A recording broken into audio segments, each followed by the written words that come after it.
Bismillahirrahmanirrahim. Assalamualaikum warahmatullahi wabarakatuh. Innal hamdalillah nahmaduhu wa nasta'inuhu wa na'udzu billahi min sururi anfusina wa min sayyiati a'malina may yahdihillahu fala mudhillalah wa may yudhlil fala hadiyalah. Wa asyhadu an la ilaha illallah wahdahu la syarikalah wa asyhadu anna Muhammadan abduhu wa rasuluh allazi la nabiyya ba'da. Segala puji bagi Allah yang telah memberikan kepada kita nikmat iman dan juga nikmat kesehatan. Tentunya dengan nikmat-nikmat yang diberikan Allah kepada kita, sudah sepantasnya dan selayaknya bagi kita untuk tetap dan selalu bersyukur kepada Allah Subhanahu wa taala dengan syukur yang sebenar-benarnya, bukan hanya syukur melalui ucapan, melainkan syukur yang dilakukan dengan ucapan, hati dan juga perbuatan, yaitu dengan cara meningkatkan iman dan ketakwaan kepada Allah Subhanahu wa taala melalui menaati perintah-perintah yang diperintahkan oleh Allah Subhanahu wa taala dan menjauhi segala larangannya. Salawat dan salam kita sampaikan pula kepada Nabi Muhammad sallallahu alaihi wasallam sebagai nabi terakhir, nabi penutup yang telah membawa risalah Islam kepada kita sehingga kita dapat menikmati Islam, memahami akidah-akidah Islam dengan baik.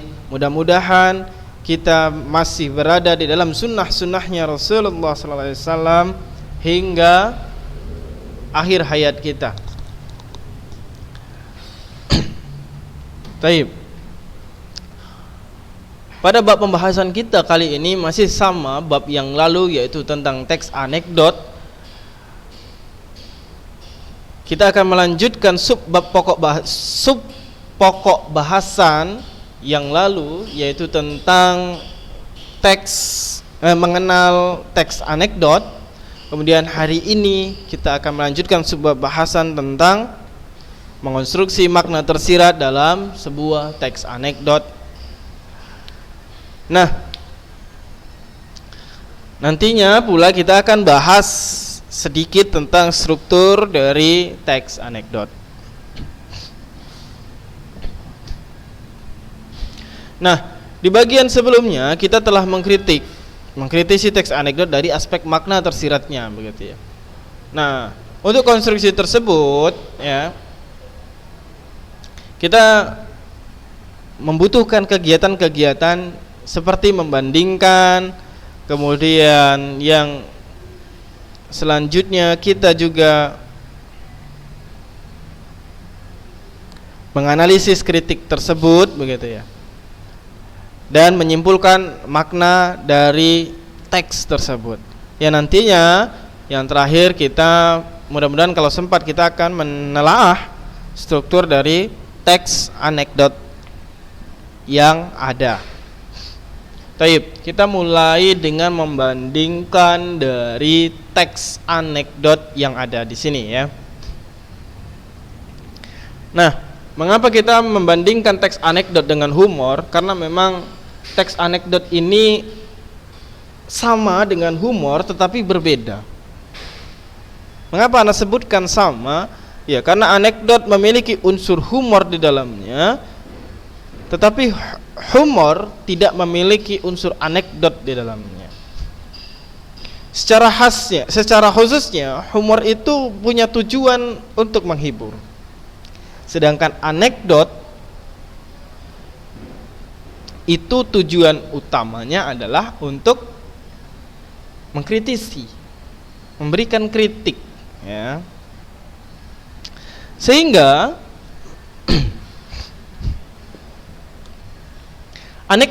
anekdot dan humor itu harus dipisahkan. Baik, untuk memperjelas dan memahaminya dengan baik, kita akan melihat contoh dari puisi humor berikut. Surat cinta tukang buah dan tukang sayur. Surat tukang buah kepada tukang sayur. Wajahmu memang manggis, sifatmu juga melankolis, tapi hatiku nanas karena cemburu. Terasa sirsak napasku, hatiku anggur lebur. Ini delima dalam hidupku. Memang ini salahku, jarang apel di malam minggu. Aku mohon belimbingmu, kalau memang perpisahan ini yang terbaik untukmu, semangka kau bahagia dengan pria lain. Sawunara dari Durianto.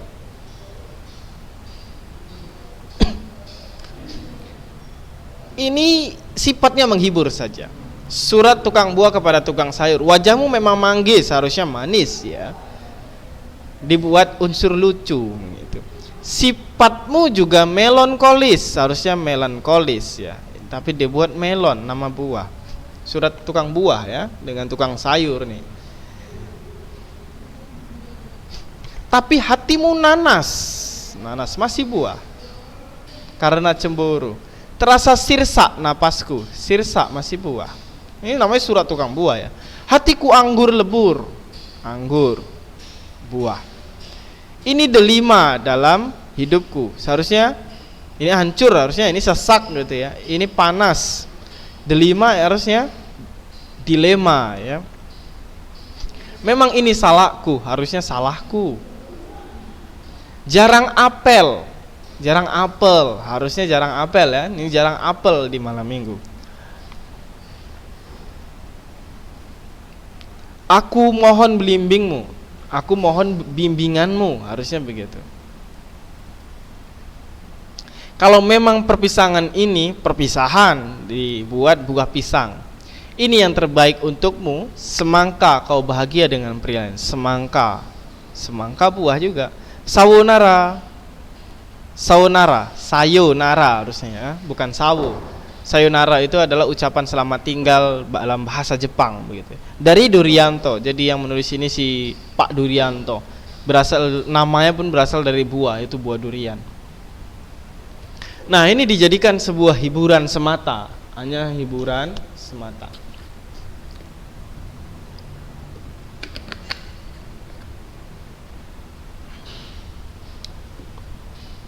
Itu surat cinta tukang buah dan tukang sayur. Kita lihat balasan dari tukang sayur. Ada balasannya. Membalas kentang suratmu itu. Brokoli sudah kubilang. Jangan tiap datang rambutmu selalu kucai. Jagungmu tak pernah dicukur. Disuruh datang malam minggu, nongolnya hari Rabu. Ditambah kondisi keuanganmu makin hari makin pare. Kalau mau nelpon aku aja mesti ke wortel. Terus terong aja. Cintaku padamu sudah lama tomat. Jangan kangkung aku lagi. Aku mau hidup seledri. Cabe deh, sayurati. Kita lihat. Membalas kentang suratmu itu. Kentang berarti seharusnya tentang, tapi pakai sayur kentang ya. Nah, itu tukang sayur gitu ya. Brokoli harusnya berkali-kali gitu ya. Jangan tiap datang rambutmu selalu kucai. Kucai masih jenis-jenis sayur ya. Janggutmu tak pernah dicukur gitu katanya. Ya, disuruh datang malam minggu, nongolnya hari Rabu, harusnya Rabu ya, bukan Labu. Ditambah kondisi keuanganmu makin hari makin pare. Pare itu pahit ya, berarti makin pahit. Kalau mau nelpon, aku aja mesti ke wortel. Harusnya wortel ya, warung telepon. Terus terong aja, terus terang ya. Cintaku padamu sudah lama tomat, tamat seharusnya ya.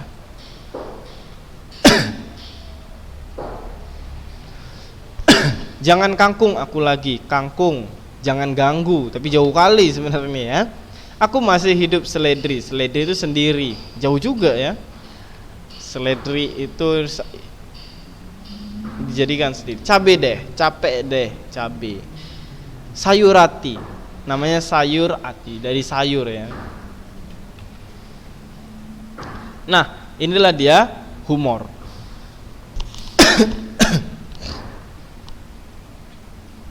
Nah, humor ini hanya memiliki sifat menghibur, tidak ada kritisi di sini ya, tidak ada kritisi. Nah, humor itu bisa apa saja, itu jadi humor gitu. Berbeda dengan anekdot.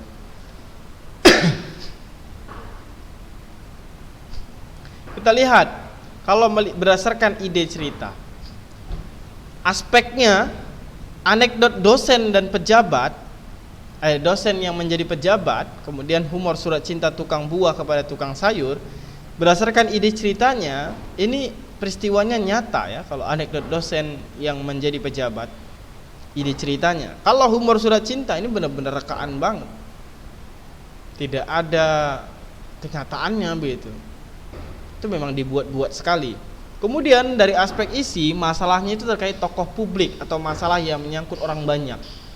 Nah, kalau humor itu humor yang ini ya, humor khususnya masalah kehidupan sehari-hari atau sesuatu yang umum saja yang tidak ada sangkut pautnya dengan permasalahan orang banyak. Nah, kalau fungsi komunikasi menyampaikan kritik atau sindiran secara halus. Kalau anekdot, kalau humor itu sifatnya menghibur saja. Sudah tahu ya dengan perbedaannya dari anekdot dengan humor. Nah, inilah dia perbedaannya. Sudah ada di dalam tabel, baik melalui berdasarkan perbedaan berdasarkan ide cerita, isi maupun fungsi komunikasi. Kemudian dari makna secara tersirat itu biasanya menyadarkan para pejabat agar jika masa jabatannya habis, mereka bersedia untuk turun dari jabatannya dan siap digantikan oleh yang lain gitu. Nah, kalau makna untuk yang humor surat cinta tidak ada makna atau pesan tersirat yang disampaikan. Jadi kalau di dalam anekdot dia memang humor, tapi di dalamnya ada kritikan, sindiran halus yang nantinya bermakna. Kalau humor hanya sifatnya menghibur tanpa makna apapun. Yang penting senang aja lah. Bisa buat ketawa, udah selesai, humor lah itu. Ya? Paham ya? Nah, sekarang kita coba baca cerita-cerita lucu yang ada di sini. Cerita 1, mau gaji besar. Halo, dengan siapa di sini? Dengan Bapak Anwar. Oh, Bapak Anwar, apakah Bapak ingin mendapatkan uang tunai sebesar 3 juta rupiah? Wah, mau banget, gimana caranya? Kerja, Pak. Ini termasuk anekdot tidak? Anekdot menyangkut orang banyak. Jadi ketika antum ditawari duit yang banyak, jangan serta-merta langsung wah iya terima banget gitu. Karena itu bukan hak kita begitu. Apalagi mengharapkan sesuatu yang tanpa ada kerja kita di dalamnya. Mengharapkan undian berhadiah gitu. Jadi dalam anekdot ini kita disindir agar bekerja. Khususnya semua orang begitu, agar bekerja, tidak hanya berpangku tangan, meminta atau mendapatkan bantuan atau menerima dari orang lain. Nah, ini anekdot. Jadi tidak hanya mengedepankan unsur menghibur. Jadi di sini mengedepankan unsur yang sifatnya memberikan kritikan atau saran, dan sifatnya juga memiliki makna yang tersirat di dalamnya. Cerita 2, profesi anak-anak penjual kue. Bapak Presiden bertanya pada ibu tua penjual kue, sudah berapa lama jualan kue? Sudah hampir 30 tahun. Terus anak ibu mana? Kenapa tidak ada yang bantu? Anak saya ada 4. Yang 1 di KPK, Komisi Pemberantasan Korupsi. Kedua di Polda, polisi daerah ya. Ketiga di Kejaksaan. Dan yang keempat di DPR. Jadi mereka sibuk sekali, Pak. Nah, jadi anak ibu tukang kue ini ditanya udah berapa lama jualan kue, udah 30 tahun. Terus anaknya ibu itu mana? Anaknya dia ada 4. Yang 1 di KPK, yang kedua di Polda, yang ketiga di Kejaksaan, yang keempat di DPR. Bapak Presiden kemudian menggeleng-gelengkan kepala karena kagum, lalu berbicara ke semua hadirin yang menyertai beliau. Meskipun hanya jualan kue, ibu ini bisa menjadikan anaknya sukses dan jujur, tidak korupsi. Karena kalau mereka korupsi, pasti kehidupan ibu ini sudah sejahtera dan tinggal di rumah mewah. Bapak Presiden, apa jabatan anak di Polda, KPK, Kejaksaan dan DPR? Nah, ibu menjawab, ibu tua itu tadi ya, sama jualan kue juga. Nah, jadi dikira presiden bahwasanya anaknya yang 4 ini bekerja di KPK, Polda, Kejaksaan dan DPR sebagai yang bekerja di instansi tersebut lah, begitu ya. Ternyata presiden salah. Ternyata di KPK, di Polda, di Kejaksaan dan di DPR anaknya juga jualan kue, begitu ya, jualan kue. Jadi bukan menjadi Poldanya, bukan menjadi polisi yang ada di Polda, bukan jadi ketua atau anggota di KPK, atau menjadi jaksa, atau mungkin jadi DPR. Taib. Nah, kalau di sini profesi anak-anak penjual kue ini apakah termasuk anekdot? Kira-kira ada nggak makna tersirat? Makna tersiratnya ada. Meskipun hanya jualan kue, ibu ini menjadikan anaknya sukses dan jujur, tidak korupsi. Menyebutkan bahwa kita harus jujur, tidak korupsi. Karena kalau mereka korupsi, ibunya pasti udah nggak harus jualan kue gini lagi, gitu ya. Jadi di sini dijelaskan seperti itu ya. Dijelaskan seperti itu. Taib. Berikutnya cerita yang ketiga. Seorang teman diplomat, nangka impor nih ya. Seorang teman diplomat yang baru ditempatkan di Belanda bercerita, saya pernah makan siang di sebuah restoran Indonesia sederhana di Amsterdam. Saya kaget. Ternyata salah satu menunya ada masakan gudeg Jogja. Saya penasaran, maka langsung saya pesan 1 porsi. Setelah saya cicipi, percaya atau tidak, ternyata rasanya lebih enak daripada gudeg Jogja di Jogja. Daripada gudeg di Jogja yang asli. Karena penasaran, maka saya bertanya, Mas, apa rahasianya kok gudeg di sini rasanya lebih enak dibandingkan dengan di tempat aslinya? Oh, itu karena nangkanya, Mas. Di Jogja kan pakai nangka lokal. Nah, kalau kami di sini pakai nangka impor, jawabnya. Emang nangkanya impor dari mana? Dari Jogja, Mas. Jadi sebenarnya poin pentingnya ini di sini disebutkan dia makan gudeg Jogja di Belanda, di Amsterdam ya. Nah, di sana katanya enak gudegnya. Sedangkan di Jogja itu bahkan gudeg Jogja aslinya tidak lebih enak dibandingkan gudeg yang ada di rumah makan di Amsterdam tersebut. Kenapa kok lebih enak katanya gitu? Itu karena nangkanya. Kalau di Jogja kan nangkanya nangka lokal dari Jogja, gitu. Nangka asli Jogja. Sedangkan yang di Amsterdam itu nangkanya kan diimpor. Impornya dari mana ya? Dari Jogja. Padahal sama-sama dari Jogja ya. Tapi ini sebenarnya menyinggung masalah impor, gitu. Menyinggung keadaan kita yang saat ini ketergantungan terhadap impor. Sampai-sampai beras saja pun kita sudah tidak mampu lagi untuk menyediakannya sendiri. Kita harus impor dari Thailand. Begitu juga dengan daging, kita impor dari Thailand, Amerika. Nah, kita terlalu banyak impor dibandingkan ekspor. Jadi singgungan ini dimaksudkan agar pemerintah sadar untuk mengedepankan ekspor atau mencintai produk-produk lokalnya dibandingkan harus impor. Jadi seperti itu yang dimaksudkan ya. Itu makna tersiratnya. Berikut yang terakhir, cerita keempat.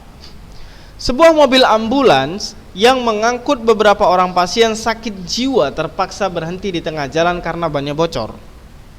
Ketika sedang mengganti ban, si sopir tak sengaja menendang keempat bautnya hingga masuk selokan. Dengan panik si sopir berteriak, Waduh, gimana gue bisa pasang ban kalau bautnya hilang? Mendengar teriakan itu, salah seorang pasien gila nyeletuk, "Bang, copotin aja tuh satu baut dari masing-masing 3 roda lainnya. Terus pasang ke bannya. Jadi masing-masing ban dapat 3 baut. Entar kalau ada toko baut, tinggal beli 4 baut." Mendengar usul pasien gila tersebut, si sopir langsung lega. "Pintar juga lo. Tapi kenapa lo masuk rumah sakit jiwa sih?" Pasien itu menjawab, "Hello, please deh, kita ini cuma gila, bukan bego kayak lo." Tuh disebutkan ya, si sopir kehilangan, menjatuhkan baut ke selokan, itu merupakan tindakan kebodohannya. Kemudian dia tidak berpikir lagi bahwasannya masih punya baut-baut yang lainnya dari 3 ban mobil tersebut, sehingga bisa diambil satu-satu begitu ya. Nah, terus sopir bilang, "Kamu pinter, tapi kenapa kok masuk rumah sakit jiwa gitu?" Terus si orang gila ini jawab, "Hey, hello," katanya, "please deh, katanya, kita ini cuma gila, bukan bego," katanya. Jadi mereka itu cuma gila, bukan bodoh, bukan bego, bukan goblok gitu, nggak kayak supirnya. Ini mengartikan bahwasanya apabila kita tidak berpikir secara rasional, tidak menggunakan logika berpikir kita dengan baik dan benar, maka kita ini termasuk ke dalam orang-orang yang bodoh. Meskipun kita tidak gila, tapi kita termasuk ke dalam orang-orang yang bodoh. Ternyata di sini dibandingkan antara orang gila dengan orang bodoh, lebih bahaya orang bodoh begitu ya. Nah, taib. Karena orang gila udah jelas kita nampak dia gila, udah taruh aja, masukkan aja di rumah sakit jiwa. Tapi orang bodoh, dia tidak nampak gila gitu. Nah, kebodohannya itu dapat menghancurkan banyak orang. Nah, taib. Ini adalah cerita yang keempat.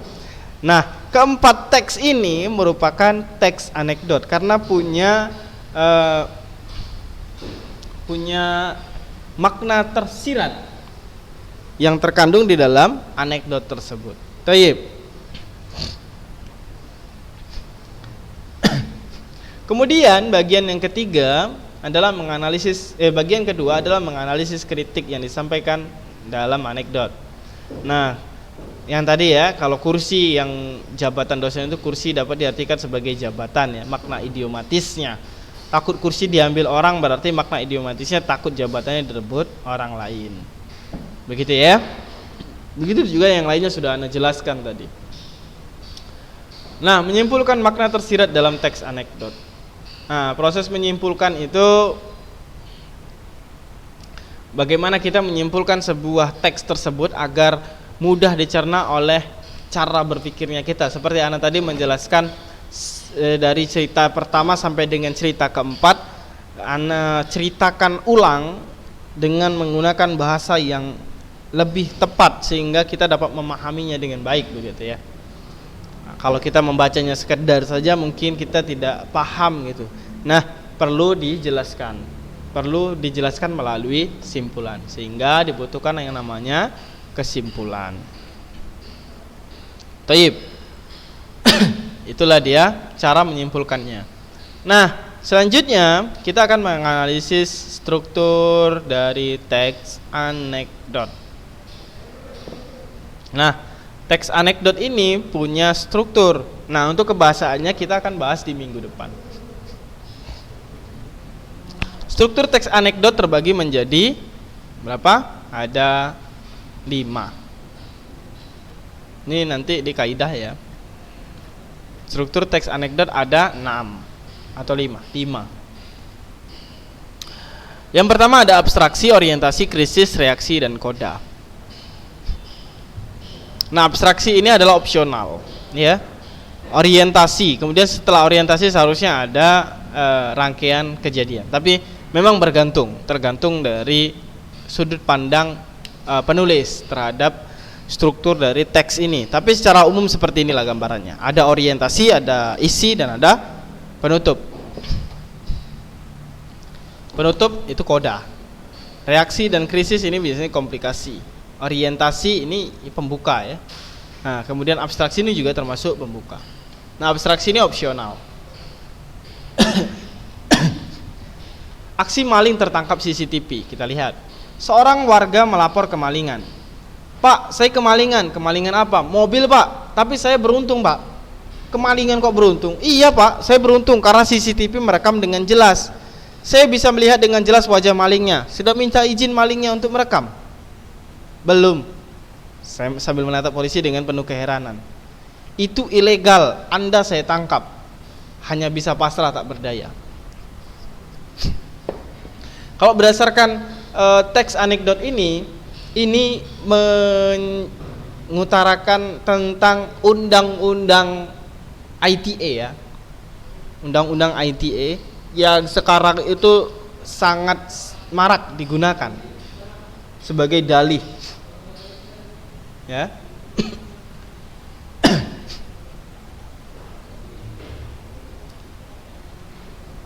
Nah, undang-undang ITE ini, nah untuk undang-undang ITE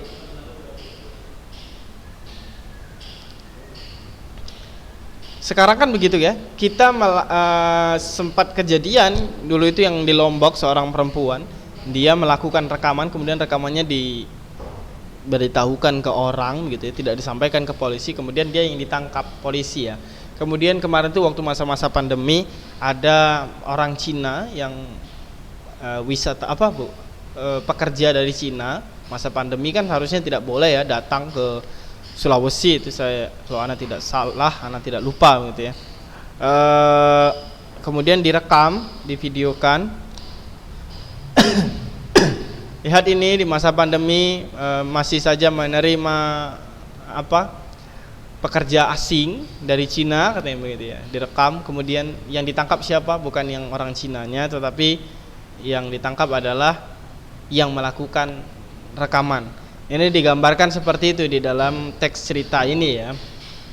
Bahwasanya rekaman CCTV di rumahnya dilaporkan ke polisi, dia ditangkap. Kenapa? Karena katanya dia belum izin sama malingnya untuk merekam gitu ya. Ini adalah sesuatu hal yang gila atau beko, kita tidak tahu. Kemudian kita akan bahas strukturnya. Struktur abstraksi berarti, namanya abstraksi berarti sesuatu yang masih abstrak.